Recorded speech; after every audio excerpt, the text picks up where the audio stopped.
ప్రస్తుతం జరుగుతున్నటువంటి world economic forum ప్రపంచ ఆర్థిక సదస్సు కనిపిస్తోంది. అందులో ప్రతి ఒక్కరూ అక్కడ పెట్టుబడుల్ని ఆకర్షించాలి. మన రాష్ట్రానికి, మన దేశానికి సంబంధించినటువంటి వసతులన్నీ చూపించుకోవాలి అనేది ఒక ఉద్దేశ్యంతో 5 రోజుల పాటు అక్కడే ఉంటున్నారు. బట్ ఈసారి వన్ నేషన్, వన్ పెవిలియన్ అనేటువంటి సరికొత్త పాలిసీ అనేది ఎలా హెల్ప్ చేస్తుందనుకుంటున్నారు సార్? ముందు మనకు అర్థం కావాల్సింది ఏంటంటే దావోస్ లాంటివి 2 కారణాలుగా మనకు ఉపయోగపడతాయి. హ్మ్. ఒకటి నెట్వర్కింగ్. మన నాయకులకు కానీ, అధికారులకు కానీ, లేకపోతే ఇక్కడ వ్యాపార సంస్థలకు కానీ 10 మందితో పరిచయాలు, మనకు కొంచెం పరిజ్ఞానం పెరగటము, సంబంధాలు పెరగటము, రేపొద్దున వ్యాపారం కానీ, పెట్టుబడులు కానీ ఎప్పుడైతే మనుషులు తెలుస్తారో ఒకళ్ళకొకళ్ళు, వాళ్ళ మనసు మనకు అర్థమవుతుంది, మన మనసు వాళ్ళకి అర్థమైనట్లయితే రేపొద్దున వ్యాపారంలో ఒప్పందాలకి ఒడంబడికలు సాధ్యమవుతుంది. రెండోది ప్రచారం. ప్రచారం వల్ల ఎంత లాభం ఉంటుందో మనకు తెలియదు కానీ ప్రచారం. కానీ ఈ 2 అవసరమే ఆధునిక యుగంలో. ఎంత ప్రచారం చేసుకున్నా, ఎంత మీకు ఈ నెట్వర్కింగ్, మీ సంబంధాలు ఏర్పరచుకున్నా కూడా మీ దేశంలో మీ పరిస్థితులు బాగుపడకపోతే ఎవడు మీ దేశం వెంక చూడటం. మీ రాష్ట్రం కావచ్చు, దేశం కావచ్చు. కాబట్టి అంతర్జాతీయ సమాజం మన దేశంలో మనం చూసేది ఏమిటి? ఒకటి, మౌలిక సదుపాయాలు బాగున్నాయా? 2, వ్యాపారం చేయడానికి చాలా సులభం చేశారా? లేకపోతే అడుగడుగునా అడ్డంకులు, అవినీతి, ఆంక్షలు పెట్టి చావగొడుతున్నారా? 3, మంచి ప్రమాణాల విద్య నైపుణ్యం ఉందా? మాకు పనిచేసే మనుషులు పెద్ద మరీ ఇతర దేశాలతో పోలిస్తే ఖరీదు ఎక్కువ లేకుండా, ఖర్చు ఎక్కువ లేకుండా ఉత్పత్తి చేయడానికి మంచి మనుషులు దొరుకుతున్నారా? మంచి ఆరోగ్యం ఈ దేశంలో అందుబాటులో ఉంటుందా? మా మేనేజర్లు కానీ, మా ఉన్నతాధికారులు కానీ వస్తే అక్కడ బతకాలని చెప్పంటే గౌరవప్రదమైన జీవితం క్వాలిటీ ఉంటుందా లేదా? వసతులు ఉన్నాయా? చట్టబద్ధ పాలన ఉంటుందా? మేమంతా చేసి పెడితే గోండాల భయం అయిపోయి ప్రతిరోజు ఎవడో ఇష్టం వచ్చేట్టు చేసేస్తే మాకు ఆందోళన అవుతుంది. ఇవి ఆలోచిస్తారు వాళ్ళు. అంచేత ఆ సంబంధాలు మనకు అవసరము. అందులో భారతదేశం అంటే పెద్ద దేశం, 18% ప్రపంచ జనాభాలో భాగం. మరి ఈవేళ 5వ స్థానంలో ఉన్నాం, కనీసం ప్రపంచంలో 3వ స్థానానికి. అది గొప్ప విషయం కాదు ఇంత పెద్ద దేశానికి, కానీ క్రమక్రమంగా పెరిగే ప్రయత్నం చేస్తున్నాం. ప్రపంచంలో మన వాటా కొద్ది కొద్దిగా పెరుగుతోంది. స్వతంత్రం వచ్చినప్పుడు 2% ఉన్న వాటా మనది ప్రపంచ సంపదలో, అది 91 నాటికి 1% పడిపోయింది. చాలామంది అది అర్థం చేసుకోవట్లా. ఆనాడు తెల్లవాళ్ళని మాకు బాగా తిడుతుంటాం మనం, దానికి వెనకాల కారణాలు ఉన్నాయి. కానీ వాళ్ళు పోయినాడు 2% ప్రపంచంలో వాటాగా ఉన్న దేశ సంపద 91 నాటికి 40 ఏళ్ల తర్వాత 1% తగ్గింది. మనం కొంత పెరిగాం, కానీ ప్రపంచం ఇంకా వేగంగా పెరిగింది. మన మూర్ఖత్వం వల్ల మనం చాలా తక్కువ పెరిగాం. 91 తర్వాత మళ్ళీ మనం పెరుగుతున్నాం క్రమక్రమంగా. ఈవేళ బహుశా మనం 3%కి వచ్చాం. ప్రపంచంలో మళ్ళీ 1%ని ఈ 91 నుంచి ప్రపంచంలో 3%కి వచ్చాం. కానీ 18% జనాభా ఉన్న మనం 18%కన్నా వెళ్ళాలి కదా. టార్గెట్ పెట్టుకోవాలి కదా. ఇవాళ కావచ్చు అయిపోయినా 20-30 ఏళ్లలో మనం దానికి వెళ్ళాలి. కాబట్టి అలాంటి దేశంగా ఉండాలని చెప్పంటే ఈ మానవ సంబంధాలు, వాళ్ళతో ఒప్పందాలు అవి ఎన్నున్నా కూడా ఇక్కడ చేయాల్సిన పనులు సరిగ్గా చేయాలి. అది చేసుకున్నట్టయితే ఖచ్చితంగా సంబంధాలు ఉపయోగపడతాయి.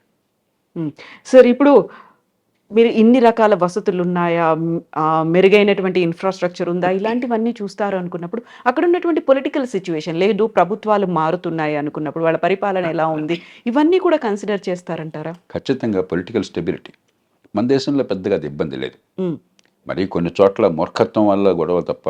ఉదాహరణగా ఆంధ్రప్రదేశ్లో గతంలో ప్రభుత్వం ఏం చేసింది, ఉన్న విధానాలను రాజశేఖర రెడ్డి గారిలాగా కొనసాగించి రాజకీయంగా వేరు, కానీ రాష్ట్రం వరకు గతంలో ఉన్న విధానాలు మంచివన్నీ కొనసాగుతాయి, రాష్ట్ర అభివృద్ధి కోసం ఉన్నామంటే పెద్ద పొలిటికల్ స్టెబిలిటీ ఉన్నట్లు లెక్క. అలా కాకుండా గవర్నమెంట్ మారిపోగానే గందరగోళం అయిపోతుంది, పాత ఒప్పందాలన్నీ రద్దు అయిపోతాయి, లేకపోతే వాళ్ళు అసలు ఈ ఆర్థిక ప్రగతి మీద శ్రద్ధ పెట్టరు, మౌలిక సదుపాయాలు నిర్లక్ష్యం చేస్తారు, చట్టబద్ధ పాలన ఉండదు, గోండాల పాలన ఉంటుంది అనుకోండి, అప్పుడు ఖచ్చితంగా ప్రపంచం దాన్ని వ్యతిరేకిస్తుంది. భారతదేశం మొత్తం మీద రాజకీయంగా స్థిరత్వం ఉన్న దేశం, ఈ దేశాన్ని నమ్మొచ్చు అన్న భావన ఉంది. కానీ ఒక్కటే భయం ఏంటంటే ప్రస్తుతం ఉన్న పరిస్థితుల్లో ప్రధాన పార్టీలు కొన్ని, గతంలో మన దేశంలో ఏకాభిప్రాయం ఉండేది. పార్టీల మధ్య విధానాల్లో ఎన్ని రకాల భేదాలు ఉన్నా కూడా దేశ ఆర్థిక ప్రగతి, మౌలిక సదుపాయాల కల్పన, ఆదాయాలు పెంచడం, పెట్టుబడులు ప్రోత్సహించడం, ఆ విషయంలో 1991 నుంచి ఇప్పటిదాకా దేశంలో ఏ పార్టీ అధికారంలో ఉన్నా కూడా జాతీయ స్థాయిలో ఒక స్పష్టత ఉండింది. మన్మోహన్ సింగ్ ప్రభుత్వం కావచ్చు, వాజ్పేయి ప్రభుత్వం కావచ్చు, మోదీ ప్రభుత్వం కావచ్చు, విధానాల్లో కొన్ని మార్పులు ఉండొచ్చు. కానీ మొట్టమొదటిసారిగా అసలు దేశ ఆర్థిక ప్రగతిని గురించే ఆలోచన లేకుండా హ్మ్. అన్ని పంపకాల మీదే దృష్టి పెట్టేటువంటి తీరు ఈ మధ్య కాలంలో పెరుగుతుంది.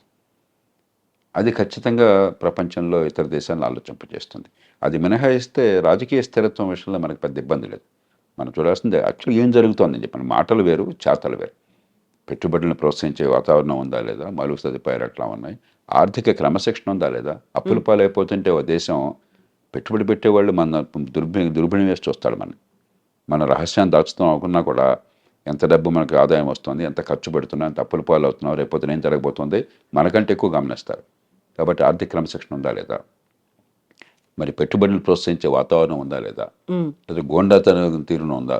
అవినీతి మరీ విపరీతంగా పెరిగిపోయి ఉదాహరణకి కియా మోటార్స్ ఆంధ్రప్రదేశ్కి ఎందుకు వచ్చింది? తమిళనాడులో పెట్టాలనుకుంటే వాళ్ళు లంచాలు అడగటం ఏదో పని ఏదో మంచి చెడు ఏదో చూసుకుంటారు. వాటా అడిగారట వాళ్ళు. హ్మ్. అందుకని వాళ్ళు దండం పెట్టి మన ఆంధ్రప్రదేశ్కి వచ్చారు. కాబట్టి మరీ శృతి మించిపోయి అక్కడ పరిశ్రమల్ని అంత అమాంతం వాటేసుకునేటు బంగారు గుడిపెట్టి బాతును కూడా చంపేసే ధోరణి ఉన్నదా? ఇవన్నీ చాలా నిశ్చితంగా పరిశీలిస్తుంది అంతర్జాతీయ సమాజం. హ్మ్. సార్ ఇక్కడ అభివృద్ధికి సంబంధించి చూస్తే ఒకే ఒక సిటీ పట్టణంగా డెవలప్ అయిందా? లేకపోతే మిగతా వికేంద్రీకరణ అంటారు. మీరు ప్రతిసారి ఫోకస్ పెట్టాల్సినటువంటి అంశాల్లో వికేంద్రీకరణ ఉంది. సో, మేజర్ ఫోకస్ అంతా హైదరాబాద్ మీద పెట్టి పెట్టుబడులు తీసుకొస్తున్నారా? మిగతా ప్రాంతాల్ని కూడా మేము అభివృద్ధి చేస్తామనే ధోరణి కనిపిస్తుందా సార్? మొత్తం మీద మన దేశంలో మన దృష్టి అంతా కేవలం ప్రభుత్వాలను మాత్రం నేను నిందించట్లా. మీడియా కానీ, మధ్యతరగతి వర్గాలు కానీ, హ్మ్. పార్టీలు కానీ అంతా కూడా రాజధాని లేదా మహానగరము దృష్టి అంతా అటు పడుతుంది. నేను ఈ మధ్యకాలంలో మీరు గమనించుంటారు. మళ్ళీ మళ్ళీ చెప్తున్నాను. 185 మంది ఈ దేశంలో ఉన్నది తక్కువ నైపుణ్యంతో, అసంఘటిత రంగంలో హ్మ్. అల్పాదాయంతో బతుకుతున్నవాళ్ళు. వాళ్ళందరినీ కూడా ఆధునిక ఆర్థిక వ్యవస్థలో భాగస్వాముల్ని చేయాలి. పెరుగుతున్న ఆర్థిక వ్యవస్థ ఫలితాలు కేవలం హైదరాబాదులో కొందరికి మాత్రం అంతాయని కాకుండా మా అందరికీ దానివల్ల ఫలితం ఉందన్న నమ్మకం కలగాలి అన్నట్టయితే ఈ పట్టణాలు మహానగరాలను కొనసాగిద్దాం. హ్మ్. హైదరాబాద్ గర్వపడదాం, మరో నగరం గర్వపడదాం. కానీ చిన్న పట్టణాలు కావాలి. ఎక్కడికక్కడ ఇప్పుడు చిన్న ఉదాహరణ చెప్తాను. డాక్టర్స్ అనే ఒక కంపెనీ మనకి ప్రస్తుతం బాపట్ల జిల్లా, అదివరకు గుంటూరు జిల్లా, కావూరు అనే గ్రామంలో వాళ్ళు 200 మందికి దాదాపుగా ఈ సాఫ్ట్వేర్‌లో, ఐటీ కంపెనీలో వాళ్ళు ఉపాధి ఇవ్వగలిగారు. హ్మ్. ఒక గ్రామంలో. ఇప్పుడు మరొక 500 మందికి అదనంగా ఇవ్వడానికి సిద్ధపడుతున్నారు. అంటే ఒక చిన్న గ్రామంలో 700 మందికి ఒక ఐటీ కంపెనీలో ఉద్యోగాల్ని సృష్టించగలిగారు. ఈ 700 మంది హైదరాబాదే వచ్చారనుకోండి. హ్మ్. 700 మందికి 700 ఇళ్ళు కావాలి.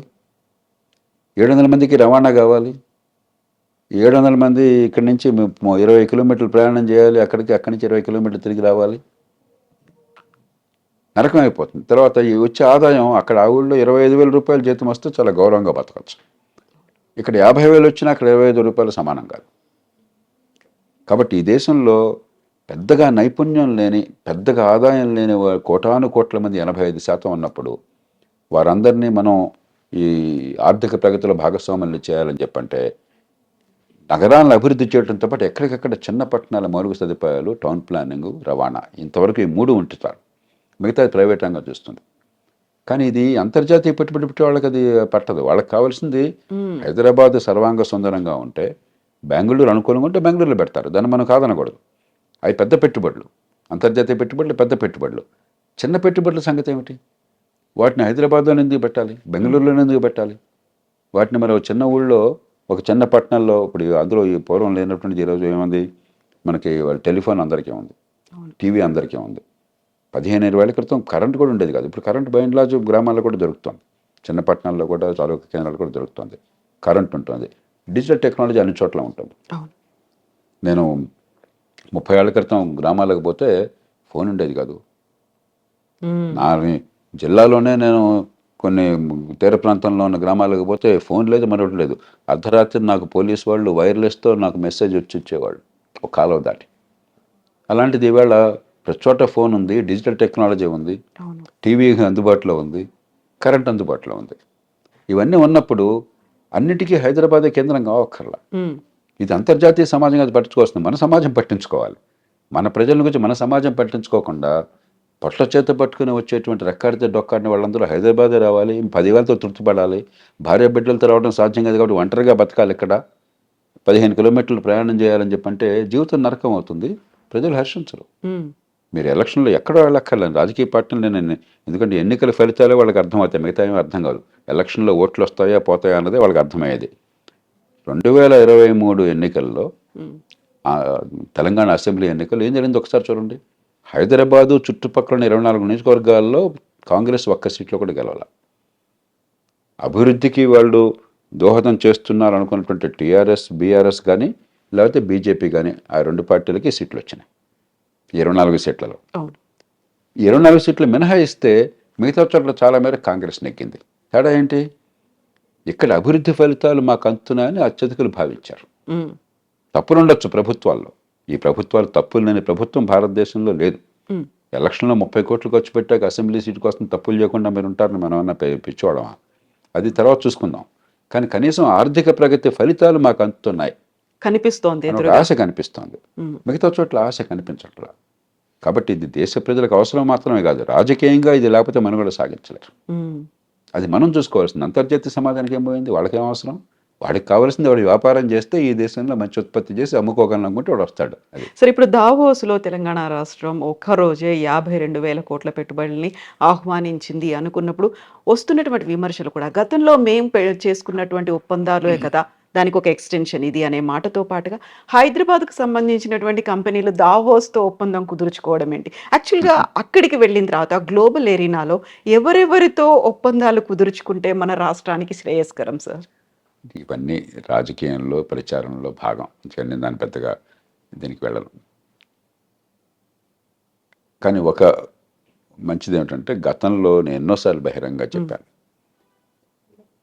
ఎన్ని పొరపాట్లు ఉన్నా కూడా పొరపాట్లు ఉన్నాయి. ఈ దేశంలో పొరపాట్లు లేని రాజకీయ పార్టీ అధికారంలో సాధ్యం కాదు ప్రస్తుతం ఉన్న పరిస్థితులు. నేను మళ్ళీ చెప్తున్నాను, ఎన్నికల్లో 25 కోట్లు ఖర్చు పెట్టాక ఉమ్, ఎలక్షన్లకు ముందు సందర్భాన్ని బట్టి ఇటు నుంచి అటు నుంచి ఇటు అంగలు వేశాక ఈ రెండు ఉన్నాయి కదా, మనందరికీ తెలుసు కదా. ఉన్నాయి. ఇంకా పెద్దగా మరి ఒక పార్టీ గొప్పగా నీతికి విలువలు కొంది, ఇంకో పార్టీ లేదని చెప్పని మనం అనుకోవటం మన అమాయకత్వం. అవినీతి సర్వత్రా వచ్చేసింది. అది లేకుండా రాజకీయం నడిచే పరిస్థితి లేదు. కాబట్టి అది పక్కన పెట్టేద్దాం. కానీ ఉన్నంతలో ఖచ్చితంగా గత 10 ఏళ్లుగా గత ప్రభుత్వం పొరపాట్లు ఎన్నున్నా కూడా 2 మంచి పనులు జరిగినాయి. మౌలిక సదుపాయాల కల్పన, అభివృద్ధికి సంక్షేమానికి మధ్య కొంత సమతూకాన్ని పాటించడం. దానివల్ల ప్రధానంగా హైదరాబాద్ నగరం, కొంత తెలంగాణ ఇతర ప్రాంతాల జనం హైదరాబాద్ నగరం వరకు అభివృద్ధి గతంలో జరిగిన దాని మీద మరింత పెంచే ప్రయత్నము, పెట్టుబడులు ప్రోత్సహించే ప్రయత్నం జరిగిన మాట వాస్తవం. ఈ ప్రభుత్వం ఎప్పుడైతే సంక్షేమానికి మరింత ఎక్కువ పెద్దపీట వేసి ఉన్న వనరులు పూర్తిగా లేకుండా చేసుకుని రోజువారీగా కటకటయ్యే పరిస్థితి వచ్చిందో కొంత మౌలిక సదుపాయాల కల్పన, అభివృద్ధికి సమతూకం తగ్గింది. కానీ అభివృద్ధికి వ్యతిరేకమైన భావన కలగజేయాలి. ఉమ్, ఈ ముఖ్యమంత్రిని కానీ, ఈ ప్రభుత్వాన్ని కానీ, రేవంత్ రెడ్డి గారిని కానీ, ప్రభుత్వాన్ని కానీ అభినందించాల్సింది ఏంటంటే గతంలో లాగానే ఒకప్పుడు చంద్రబాబు నాయుడు గారు, తర్వాత రాజశేఖర రెడ్డి గారు, ఆ తర్వాత టీఆర్ఎస్ బీఆర్ఎస్ ప్రభుత్వం వారిలాగానే అభివృద్ధికి మేము వ్యతిరేకం కాదు, పెట్టుబడులకు వ్యతిరేకం కాదన్న సంకేతాన్ని కొనసాగిస్తున్నారు. ఆ రకంగా భావించాలి.